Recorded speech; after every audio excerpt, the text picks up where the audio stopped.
అప్పుడల్లా కూడా happy Christmas అంటాం. ఎందుకంటే ఇది ఒక సంతోషకరమైన వార్త, ఇది ఒక శుభ వార్త ప్రజలందరికీ అంటున్నారు. ఈ రోజు నా స్వరము వింటున్న ప్రతి ఒక్కరికి కూడా ఒక సంతోషకరమైన వార్త క్రిస్మస్ తీసుకొని వచ్చిందంట.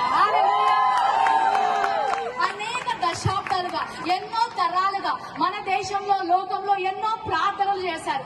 మన దగ్గర కూడా మనందరికీ తెలిసిన ఉపనిషత్తులోంచి అసతోమ సద్గమయ తమసోమ జ్యోతిర్గమయ మృత్యోమ అమృతంగమయ ఓం శాంతి శాంతి శాంతి అని ఎన్నో దశాబ్దాలు వేద పండితులు ఎన్నో ప్రార్థనలు చేశారు. అంటే అసతోమ సద్గమయ, అసత్